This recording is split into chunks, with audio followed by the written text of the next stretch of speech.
수요일 새벽기도 나오신 성도님들을 예수님의 이름으로 환영하고 축복합니다. 오늘 하나님 말씀은 사로잡을까 주의하라 라는 제목으로 골로새서 2장 8절부터 9절 말씀을 전하도록 하겠습니다. 누가 철학과 헛된 속임수로 너희를 사로잡을까 주의하라. 이것은 사람의 전통과 세상의 초등학문을 따름이요 그리스도를 따름이 아니니라. 그 안에는 신성의 모든 충만이 육체로 거하시고 너희도 그 안에서 충만하여졌으니 그는 모든 통치자와 권세의 머리이시라. 아멘. 사도 바울께서는 철학이나 허황된 속임수 같은 세상의 초등학문에 마음이 팔려 그리스도를 놓치지 말라 오늘 명하십니다. 이 초등학문이라는 것은 뭐냐 그랬을 때 여기 몇 가지 측면이 있습니다. 한 세 가지 정도로 이것을 말할 수가 있겠는데요. 하나는 그 당시 유행하던 철학 같은 학문으로 그러한 학문으로 이 심오함에 도달하는 것이었고요. 또 하나는 두 번째는 허황된 속임수라고 나오는데 바로 이게 이 소위 영계라는 비밀, 영계를 본다 그러죠, 사람들이. 그러한 능력, 영적 신비, 환상, 영적 존재들 이런 것을 추구해서 심오함에 도달하는 것이었습니다. 그리고 세 번째는 율법과 도덕, 그리고 도를 닦음으로써 완전함에 도달하는 것이었어요. 그래서 하나는 철학자들 같은 과학이었고요. 또 하나는 이 영지주의와 그 당시 신비주의자들이 했던 환상과 영의 세계, 그리고 또 하나는 유대인들이 했던 도덕적 율법의 추구였습니다. 이런 것들이 바로 이 철학적, 이 초등학문이라고 하시는 겁니다. 이 세 개의 공통점이 하나 있는데, 공통점은 전부 다 그게 철학이든 그게 소위 이 신비주의든 아니면 그게 율법주의든 간에 전부 다 이 심오함에, 즉 깊이에, 진리에 도달할 수 있다 그랬던 것입니다. 그래서 그 당시 사람들에게 이 세 가지 방법이 가장 보편적으로 알려졌던, 즉 도를 닦는다, 도를 득도하다라고 하죠, 우리 한국에서는요. 그러한 방법이 바로 이 세 가지 방법이었던 것입니다. 사도 바울께서는 크리스찬들에게 이런 거에 빠지지 말라는 거예요. 이 어느 것도 아니라는 겁니다. 누가 철학과 허황된 속임수로 너희를 사로잡을까 주의하라 하십니다. 사로잡을까 주의하라. 사도 바울께서 이 서신을 보냈던 그 당시에는 그 무엇보다도 헬라 로마 문화권의 꽃이었던 철학들이 있었습니다. 그들은 화려한 배경을 가졌었고 언어의 유희 또는 궤변으로 사람을 사로잡았어요. 이러한 측면에서 초등학문은 철학 또는 과학같이 심오하고 진실된 것 같지만은 결국 영생에 이르지 못하는 우리의 영혼과 죄 또는 하나님 앞에 서는 것을 감당하지 못하는 것, 이 세상만 가지고 노는 것, 이걸 말씀을 하시는 겁니다. 그런데 사람들은 이런 거에 한눈을 팔게 돼요. 그래서 잘못하면 이런 것들이 우리의 마음을 사로잡는 겁니다. 예전에는 사도 바울 당시에는 언어의 유희나 궤변 속에 그 속에도 그래도 철학적인 진실이 들어있었고 아니면 과학적인 사실들이 들어있었어요. 그런 것을 가지고 사람들을 유혹했었습니다. 그런데 지금은요, 요즘 세상에는 철학도 있지만은 이 과학으로 우리에게 다가옵니다. 그리고 이 다가오는 이 강도는, 이 세기는 매우 강력해요. 여러분, 과학 얼마나 그게 여러분 강합니까? 현재 과학계를 지배하는 하나님이 없이 오직 눈에 보이는 현상, 그리고 이성만으로 이 세상을 풀어나가려는 생각이 바로 여기에 기인한 것이죠. 여러분, 이 힘이 있는 이유가 뭐냐면요, 과학에는 진실이 있다는 겁니다. 여러분, 설득력이 있어요. 그렇기 때문에. 그리고 사실 진짜로 과학은 진실돼요. 그죠? 그러므로 과학 같은 초등학문은 우리에게 설득력 있게 힘 있게 다가오며 우리를 사로잡습니다. 그리고 자칫 잘못하면은 이 과학으로 하나님이 없이 오직 눈에 보이는 것만으로 풀려고 우리를 그렇게 만들 수가 있다는 것입니다.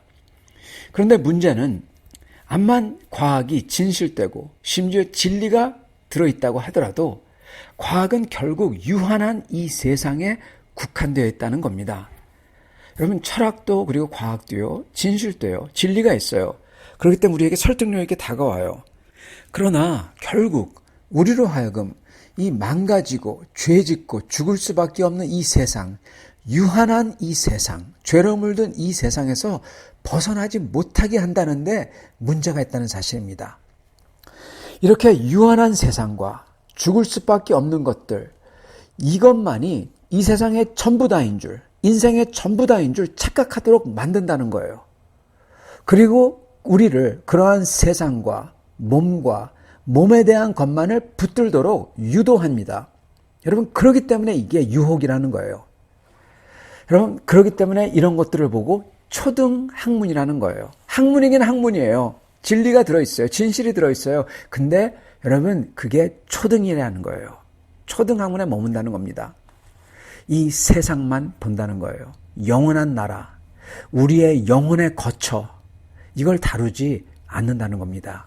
다만 이 세상과 우리의 몸뚱아리와 이생만 다룬다는 거예요.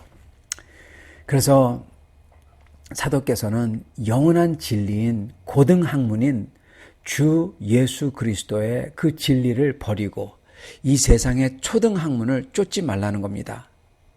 어떤 분은 나는 예수 그리스도 안 버렸어요.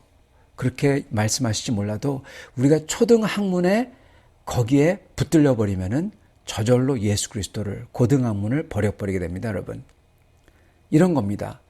어떠한 성도는 예수 그리스도를 고백해요. 그렇지만은 그는 우리의 몸과 자기의 몸과 이생만을 붙들어요.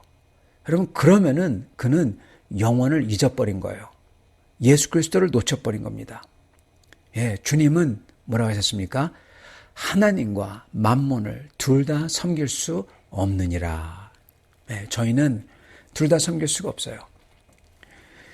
이 몸과 그리고 이생과 이런 것만 붙들면은 하나님을 알 수가 없다는 겁니다. 성도는 영혼을 봐야 돼요. 그리고 그 영혼에 합당한 우리 자신의 영혼, 우리의 영혼은요, 이 세상만 있는 게 아니잖아요. 영혼에 합당한 게 우리의 영입니다. 우리의 영을 바라볼 때 우리의 영이 무언으로 외치고 있는 게 있어요. 그게 뭡니까? 바로 우리의 영 같은, 그렇지만 우리의 영보다 훨씬 큰, 아니 우리의 영이 그의 형상이죠. 바로 하나님의 존재를 얘기하고 있어요. 그 존재에 대해서 바라보는 겁니다. 그리고 그 하나님께서 우리에게 주신 영원한 언약, 예수 그리스도 안에서 우리에게 주신 영원한 소망을 그것을 품고 그 언약대로 주실 영원한 주님의 나라를 사모하며 이 세상에서 사는 겁니다. 그게 성도가 해야 될 일이에요. 그러나 지금 당장 이 세상에서 번쩍이는 것들과 안락함과 건강과 형통, 이런 게 우리의 시선과 욕망을 자극한다는 거예요. 이런 것들에 비하면요, 연약한 모습으로 십자가 형벌을 당하신 예수님과 그리고 예수님의 길은 결코 자랑하기에 어려운 것이었습니다. 그 당시에도 어려웠고요. 철학자들이 얼마나 궤변을 늘어놓고 멋있어요. 근데 예수 그리스도의 십자가의 길, 예수님이 형벌을 당하신 것 자랑하기 어려웠습니다. 심지어 오늘날에도 우리의 삶을 윤택하게 하는 과학의 힘 앞에서 예수가 그리스도이시며 구세주이심을 고백하기란 쉽지가 않아요. 또는 이 세상에서 이 세상 사람들이 다 추구하는 형통과 안락 이런 거 앞에서 영생으로 인도하는 길은 십자가의 길이라고 외치기가 쉽지가 않다는 겁니다. 여러분, 저희가 세상에서 번쩍이는 것들과 화려하고 좋은 것들과 저희의 몸뚱아리와 건강과 안락만을 볼 때 십자가와 예수님이 가려집니다. 안 보이게 돼요. 심지어 영생마저 잊어버립니다. 왜냐하면 우리는 마치 이 세상이 계속될 것 같은 착각, 그리고 이 세상에서만 살기에 그렇습니다. 그래서 사도 바울께서는 이런 것들이 우리를 사로잡을까 주의하라 하고 말씀하시는 겁니다. 여러분, 이런 면에서요, 하나님의 은혜는 참 역설적이에요. 왜냐하면 이렇게 세상을 붙드는 사람들, 성도지만 세상을 붙드는 사람들, 화려하고 좋은 것을 바라보는 사람들, 안락하고 건강과 형통만을 찾는 사람들, 그러면 이들로 하여금 어떻게 대체 영원한 세상을 바라보게 할까요? 어떻게 해야지 그런 은혜를 주실 수 있을까요? 네, 여러분, 오히려 은혜롭지 않고 복되지 않는 것 같은 것이 일어날 때 여러분, 내 힘으로 해결할 수 없는 것을 깨달으며 고뇌할 때 그 순간에 저희 크리스찬은 주님에게 나아갈 수밖에 없는 겁니다. 여러분, 그렇기 때문에 하나님의 은혜가 역설적이에요. 오히려 이렇게 어렵고 고뇌하게끔 하시는 것들이 우리로 하여금 이 세상과 초등학문을 쫓는데 정신이 팔려 있다가 육신과 안락함과 건강과 형통만을 쫓는데 눈이 팔려 있다가 그걸 즐기려고 하는데 탐닉해 있는 우리들로 하여금 그렇게 어렵고 고뇌하는 것들이 오히려 주 하나님께 나아가게 하고 영원한 나라를 바라보게 하는 하나님의 은혜요 축복이 되기 때문에 그렇습니다. 참 역설적이에요. 그래서 사랑하는 성도 여러분, 그래서 저희는 모든 게 잘되며 형통할 때는 그리스도 안에서 감사하며 이게 다 주님의 은혜인 줄 깨닫고 더욱더 영원한 나라에 들어가려고 힘써야 될 거고요. 삶이 어렵고 모든 게 안 되는 것 같을 때에도 바로 이게 그리스도 안에서 우리로 하여금 우리의 시선을 주님께 돌리고 영원한 주님의 나라의 약속을 사모하게 하는 주님의 은혜인 줄 깨닫고 우리는 더욱더 주님을 찬양하며 감사하며 그 영원한 주님의 나라에 들어가려고 힘써야 될 것입니다. 사랑하는 성도 여러분, 오늘 저희는 이렇게 세상에 사로잡히지 않고 주님께 사로잡히시는 그러한 성도님들이 다 되실 수 있기를 예수님의 이름으로 축원합니다. 같이 기도하겠습니다. 아버지 하나님, 감사와 찬양을 드립니다. 저희가 그냥 놔두면 이 세상의 초등학문의 눈이 멀어 이 세상에 번쩍이는 것들과 이 세상의 안락과 이 세상의 쾌락과 이 세상에 그리고 저의 몸뚱이에 눈이 팔려 주님의 영원한 나라를 잇기가 너무나 쉽다는 것을 고백합니다. 하나님 아버지, 저희가 이 세상의 초등학문에 사로잡히지 아니하도록 참으로 오직 그리스도 안에 모든 좋은 것이 다 있는데 그것을 주시기 위해서 저희의 삶을 주님의 십자가로 끌고 가시니 주님 감사합니다. 주님, 저희가 기쁘나 슬프나 저희가 형통하나 어려우나 오직 주님께 나아가고 주님을 찾는 성도를 되게 하여 주시옵시고 영원한 주님의 나라에 초점을 맞춰 그 주님의 약속하신 그리스도 안에서 약속하신 영원한 나라에 들어가려고 몸부림치는 힘쓰는 성도를 다 되도록 주여 축복하여 주시옵소서. 오늘도 저희를 겸손하게 만들어 주시고 오늘도 저희를 주님 말씀 앞에 엎드려 순복할 수 있게 만들어 주시고 저희 앞에서 이끌어 주시며 저희와 함께 계시는 임마누엘 하나님, 그 하나님께 감사로 기도하며 우리 주 예수 그리스도의 이름으로 기도드리옵나이다. 아멘.